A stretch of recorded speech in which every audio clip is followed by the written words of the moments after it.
let's go. Jumbo everyone, my name is Rebecca and I'll be your safari guide today. A few reminders as we head out.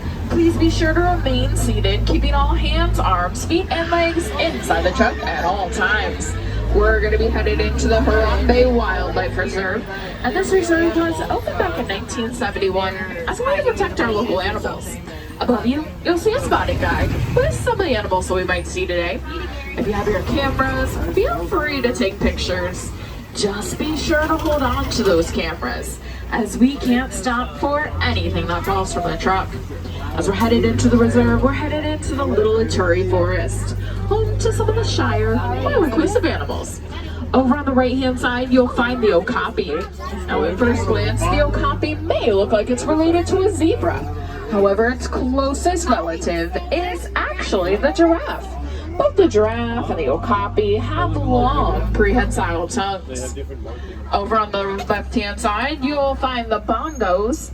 Bongos are a type of antelope considered the ghost of the forest, as they're very rarely seen unless you're in a reserve like ours. Now, both the bongos and the okapi, they're pretty shy, and they both blend in very well with their surroundings. Because of that, the okapi wasn't discovered by Westerners until after 1901. On top of the hill on the right-hand side, I see some saddle-billed stork. Now, those storks can get about 5 feet tall, with a wingspan up to 9 feet wide. Now, they are primarily solitary, so you usually only see them 1 or 2 in an area. On the left-hand side, keep an eye out for another solitary animal, the black rhinoceros. Black rhinos can get up to 3,000 pounds, and even though there's all these trees and rocks out here, they can charge at about 30 miles per hour. Now, over on the right-hand side, I do see some greater kudu. Greater kudu are one of the taller antelope species, and it looks like those ones are females, as they don't have the long, spiral, 6-foot horns that the males are known for. I do see that black rhino up there. Looks like it's just kind of taking a nap. Looks like a giant rock, but that helps with the camouflage despite its large size. That is one of less than 10,000 black rhinoceros left in the world today, and this is due to poaching. They have been poached to near extinction for their horns, made up of keratin, just like our hair and our fingernails. So really not that scientific or even medicinally unique. Now from here, we're going to head over to the Safi River. And the Safi River is our best chance to see the Nile hippopotamus, those large Nile crocodiles, and it looks like we've even found some pink-backed pelicans. Pink-backed pelicans are one of the smaller pelican species. During their mating season, the plumage on their back will turn to a nice light pink shade. At their breeding sites, you'll find them in pairs, with between 20 and 50 pairs at just a single site. Now keep an eye out on the left-hand side. We found some of those Nile hippopotamus.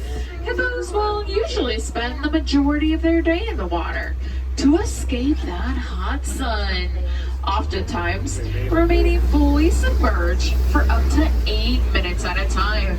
Now the hippos, they will come out a little bit more frequently at dusk and throughout the evening to do a lot of grazing along the banks.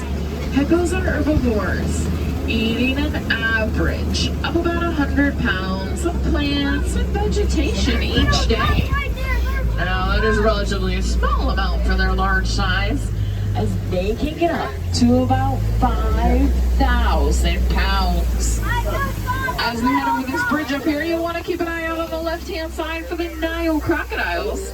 Nile crocodiles can average about 16 feet in length and up to 500 pounds.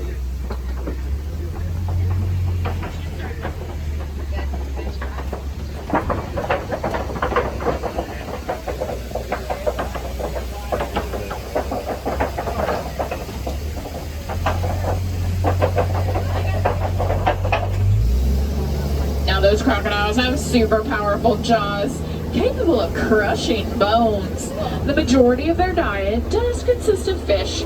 However, they will sometimes take down larger animals like zebras and wildebeest. They won't eat those large meals every day, usually just about once a week or so. And when they eat those large meals, they can consume up to half their body weight at one time. We are going to be headed out onto the savannas, home to many of the animals. And the savannas are also home to a very distinct wet and dry season. This tree on the right hand side, that's a baobab tree. It is great for that dry season, as it'll use that extra wide trunk to store large amounts of water. It can also remain leafless for about 9 months out of the year, just to conserve water. Now, a lot of the animals out on the savanna, they'll actually migrate along with those wet seasons, as that's where they're best able to find their food. Now, as we head out onto the savannas, we can already start to see some of those animals. Over on the right-hand side, I see some wildebeest. During the migration of the wildebeest, they will form a very large group of about 1.5 million animals, and they will migrate between 500 and 1,000 miles across Africa. Now, sometimes other animals will join in for bits of that migration, but nobody will go quite the distance that the wildebeest do.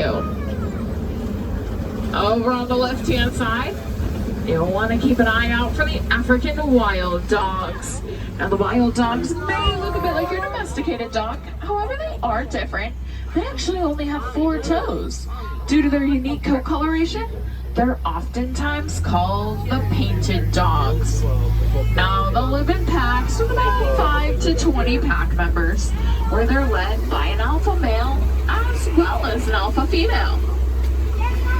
Over on the left-hand side, I see some Ankole cattle. Ankole cattle were first domesticated by the Watusi tribe, so sometimes you hear them called Watusi cattle. They have those extra wide horns that can get about 6 to 8 feet wide, or about 3 to 4 feet long each. Also see those Maasai giraffe and some sable antelope. Now, if you look at the horns on the sable antelope, you'll notice that they're curved back in a way to really help deter an animal like a lion from jumping up on their back. You also see those Maasai giraffe. Now, the Maasai giraffe, they can get about 18 to 20 feet tall. Now, they do have excellent eyesight, so they're able to keep a really good lookout over the savannas, even spotting animals that may be coming up in those tall grasses. Now, very rarely will you see the giraffe sitting down or even laying down. They almost always like to remain standing, ready to get away from any predators or any danger in the area. Now, the giraffe, they'll even sleep standing up, and they don't sleep very much during the day, usually just about a half an hour or so each day. As we were passing by the giraffe, you might have noticed their long prehensile tongues.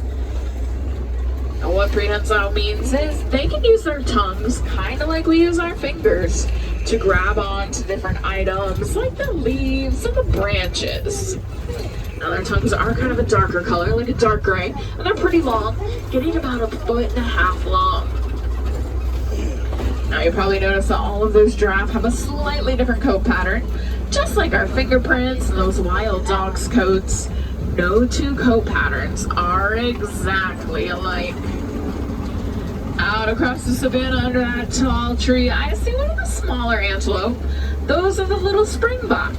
Now, springbok are a type of antelope considered in the top 10 fastest land animals, as they're able to speed across the savannas at about 50 to 60 miles per hour. Spring up into the air about 6 feet, and if they happen to spring while they're running, leap about 13 feet across. Now, looks like there are some more springbok a little bit closer here as well. And further off behind them, I see some Hartman's Mountain zebras. Now, it looks like there is a mom and baby zebra over there. Now, when a baby zebra is born, its legs are almost as long as mom's, and it's able to stand up and walk and join its herd within about 15 to 20 minutes or so of birth. Now it's gonna imprint on mom and memorize her stripe pattern, as it'll feed from her and stay with her for about the first year or so of its life. As we head through this next area, you want to keep an eye out on the right-hand side for the African elephants. And sometimes we'll spot monkeys over on the left-hand side. Now, if we happen to see those monkeys, those are mandrills. And mandrills are the largest species of monkey, with the males getting up to about 100 pounds, females only about 30 pounds or so. Now, I do see some of those mandrills over there. I also see that elephant there on the right-hand side. Now, oftentimes when we see the elephants, they are doing something with their trunks, eating or drinking, picking up logs, or even reaching tall branches. Sometimes we'll even see the elephants picking up clumps of dirt and tossing that up onto their backs. And they don't do that just to play. Elephants actually have very sensitive skin, so dirt will act as kind of a natural sunscreen to help protect them. What do you think about those mandrills? They actually have a little pouch in their cheek, and they can use that to store snacks for later. You might have noticed those bright colors on their face. Those can get a little bit brighter or duller, just with different levels of excitement. The elephants, they do have a couple other ways that they can cool themselves down. They can flap their ears. By flapping their ears, they help to circulate air over the blood vessels on the back of their ears, which in turn helps to lower their body temperature and keep them a bit cooler. Now, we will have to keep an eye out for some more elephants in the area once we head over this bridge here.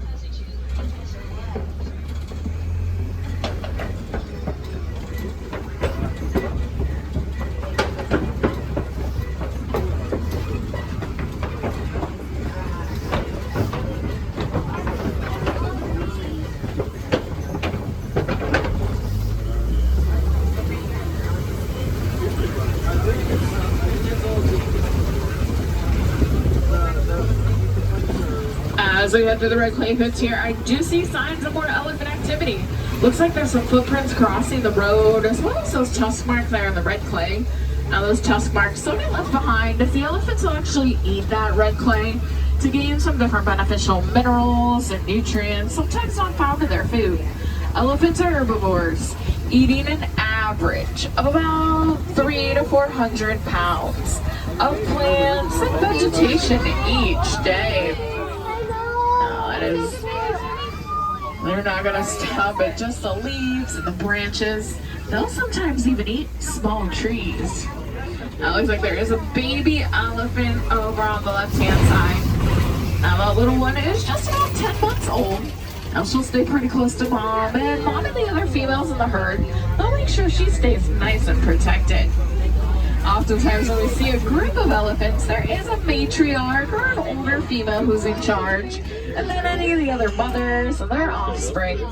Now, when male elephants become teenagers, they'll oftentimes leave the group, either going off on their own or forming or joining a bachelor group.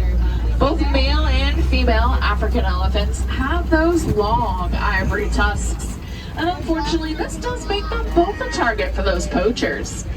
Elephants have also been losing a lot of their habitat just due to human activity. Things like us expanding our areas to farming and even mining. Right now we are headed past one of the elephants' watering holes.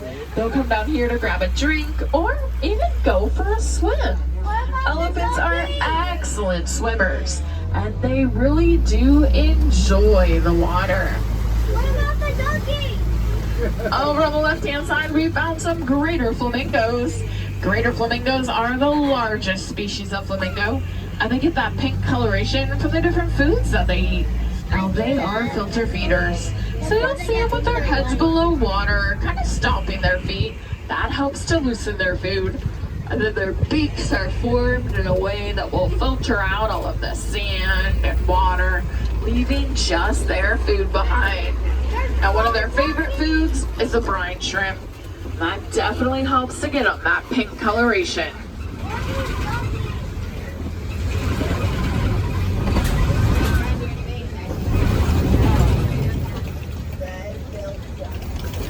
Out across the savanna on the left-hand side, I see that large mud puddle or mud wallow. Mud wallows are used by some of the animals, like the rhinos and the warthogs. They'll go down into that mud, roll around, coat their skin with it. That helps to protect their skin from the sun and any flying pest, as well as just to keep them a little bit cooler. Now that is a pretty large mud wallow. I'm gonna guess it's used by some of the bigger animals, like the rhinos. We'll have to see if we can find any of them around. But coming up on the left-hand side, I've spotted a cheetah. Cheetahs are the fastest land animals, capable of reaching speeds of up to 60 miles per hour in just 3 seconds. Now they can't maintain those speeds for very far distances. They do need periods to rest. Their spots and their coloration help them to blend in very well with their surroundings. Cheetahs are also one of the few large cats that'll do the majority of their hunting during the day. And this is actually due to their eyesight. They can see much better in the daylight than they can at night. Looks like there are a few more cheetah up wandering around there. You might see those long tails. Those long pigtails can actually help them to steer and keep their balance as they speed so quickly across the savanna. The large rocks in front of us, these are the Kopi rocks. And these rocks are great. They allow the animals to get up nice and high, get a really good look out over the savannas. They can keep an eye on their herd or spot any predators that might be coming up. Now this is also where we'll sometimes see another one of the big cats, the African lions. Now oftentimes when we see the lions, they're taking a nap. They will usually sleep for about 16 to 20 hours each day. Over on the right hand side, it looks like there is an ostrich headed down that pathway. Now ostrich are actually the tallest flightless birds. Now those lions, they do tend to be a little bit more active in the evening and throughout the night. It's actually when their eyesight is best. During the day, the lions can see about as well as we can.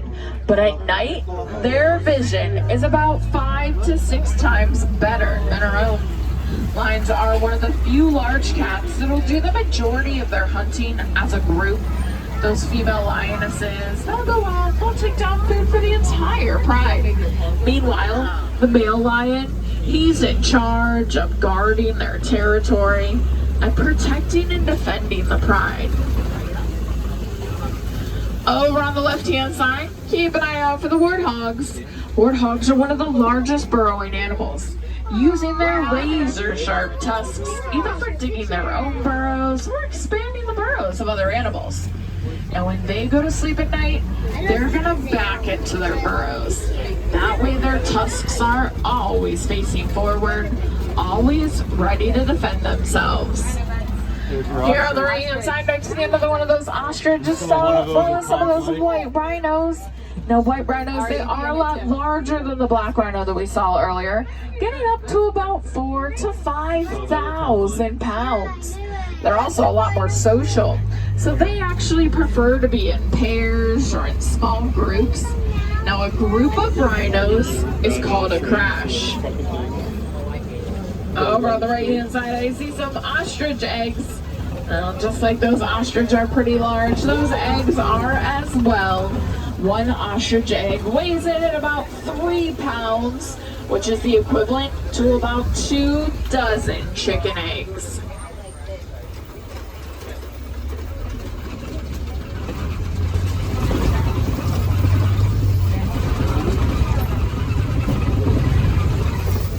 As we head back towards the village, we are going to be passing by one of the wardens' posts. Now our wardens, they do all kinds of things to help out the animals, from stopping those poachers to helping the locals learn to live better with the animals in their area. One of their most recent projects has been getting these little Nigerian dwarf goats. Now those little goats, they are full grown. They've been domesticated worldwide for their dairy usage, producing a couple pints of milk a day and giving the villagers something to eat as well as something to sell. The farmers, they'll even put a couple goats into their pastures, as those goats are able to eat a lot of the thorny bushes and sticks and vegetation that many other animals just don't want to eat. Now I want to thank everyone for joining me out on safari today. We got to see a lot of really cool animals. Hopefully we saw some of your favorite animals, or maybe we saw some that you've never seen before. Either way, one fun thing that you can do to help out those animals is just to learn more about them. While you're learning more about them, you might even find some ways to help them out that you didn't even realize. Did you know that by recycling your cell phones and electronics, you can actually help out the elephants as they live in an area where they're losing a lot of their habitat due to mining for a metallic ore called coltan? The more we recycle those items, the less mining that they have to do, and the more habitat that the elephants, the mandrills, okapi, and so many other animals get to keep.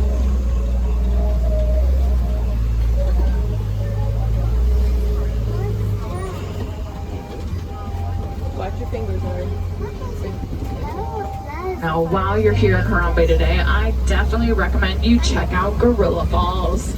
There you'll be able to see many more of our amazing African animals, including the gorillas, the meerkats. They have an aviary with a taraco and many other colorful birds. Now you might be able to get an up-close look at that okapi that we saw when we first entered the reserve, or even an underwater view of those hippos. Now it is a walking trail, so you can actually stop and watch those animals for as long as you'd like. Now we are actually going to be headed back to where I picked you up, and we should be there shortly. To get to the Gorilla Falls Trail, it is really easy. Head down that ramp, leaving that dock, make a left-hand turn, you'll be headed into Gorilla Falls. Make a right-hand turn, and you'll be headed back out towards the village of Harambe. Over on the left-hand side, we're passing by the Harambe train station. You can head over there to take the Wildlife Express train up to Conservation Station, where you can stop into Rafiki's Planet Watch and get kind of a behind-the-scenes look at some of the things that we do to help out the animals. Possibly meet some of the animal care team up there. Now you can stop into the affection section. It's like a little petting zoo. Meet some pigs and goats and different animals. Or head over to the Animation Academy, where you'll learn to draw some of your Disney favorites. Now that area of the park will be open until about 5 o'clock this afternoon. So definitely make sure to check that out a little bit earlier in the day. The last train will depart from the station down here at about 4:30. But it runs pretty continuously, about every 5 to 7 minutes or so.